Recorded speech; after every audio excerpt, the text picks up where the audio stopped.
Nous dénonçons cette agression du Rwanda par le M23 interposé et la souffrance injuste qu'elle impose à un peuple innocent. Si ailleurs, dans la République, on réclame le droit à la vie décente, nous en sommes encore au stade de réclamer le droit à la vie tout court. Condamnons avec toute fermeté la guerre, elle nous a assez déshumanisés.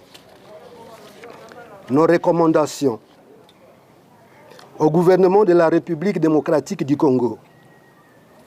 D'user du pouvoir régalien qui lui est reconnu par la Constitution pour bouter dehors les agresseurs du pays.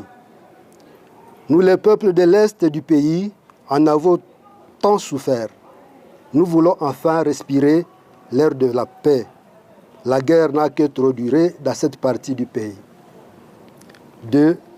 D'appliquer des mesures de solidarité avec la population de l'Est du pays. Il n'est pas compréhensible que la nation congolaise regarde comme normale la situation de l'Est du pays, au point de soumettre ces populations aux mêmes devoirs comme partout sur l'étendue de la République. Impôts et taxes pour les activités économiques, quotité pour l'enseignement supérieur, comme si nous vivions dans un même climat. Des mesures d'allègement fiscal sont un geste de solidarité extrêmement significatif que nous sollicitons. De prendre comme priorité des priorités de sécurité des populations et de leurs biens pour permettre aux déplacés internes de regagner leur village et leurs champs pour y vivre paisiblement. De renforcer les capacités opérationnelles de notre armée pour récupérer les territoires déjà occupés par les rebelles et de garantir l'intégrité du territoire national.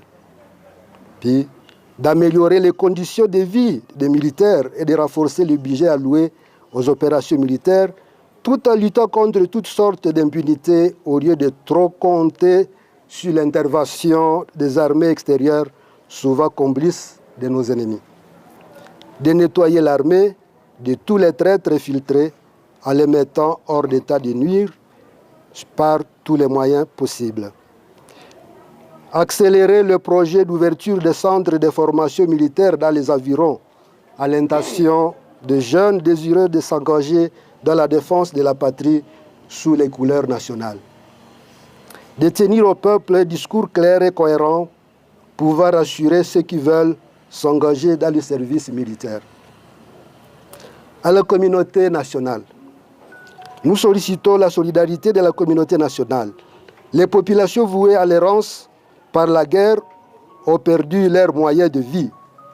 La guerre les a réduites justement à la mendicité. La malnutrition est redevenue un fléau dans les milieux à forte concentration qui accueillent les déplacés de tous bords. Nous en appelons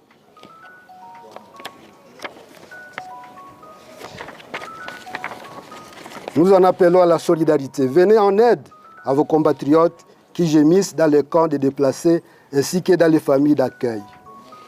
Aux pays voisins qui nous agressent, vos appétits belliqueux ont trop duré.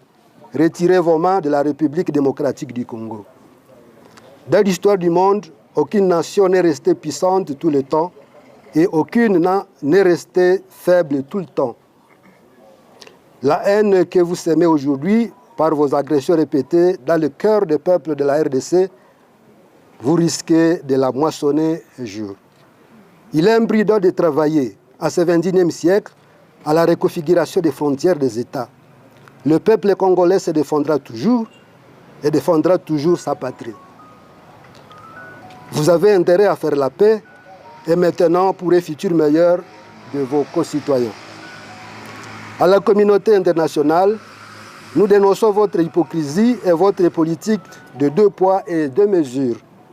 Le peuple congolais a besoin de votre soutien, comme le stipule la Charte des Nations Unies. Vous avez trop longtemps laissé votre peuple à la merci des appétits belliqueux des pays voisins. Nous exigeons que vous appliquiez aux agresseurs de notre pays les mesures fortes que vous appliquez aux agresseurs d'autres pays ailleurs. Nous vous prions et vous remercions de faire parvenir ce message à votre hiérarchie concernée à différents niveaux. Pour la sous-conférence des chefs d'établissement de l'ESU Butembo, le président le prof Wilfried Kasereka Kibanda.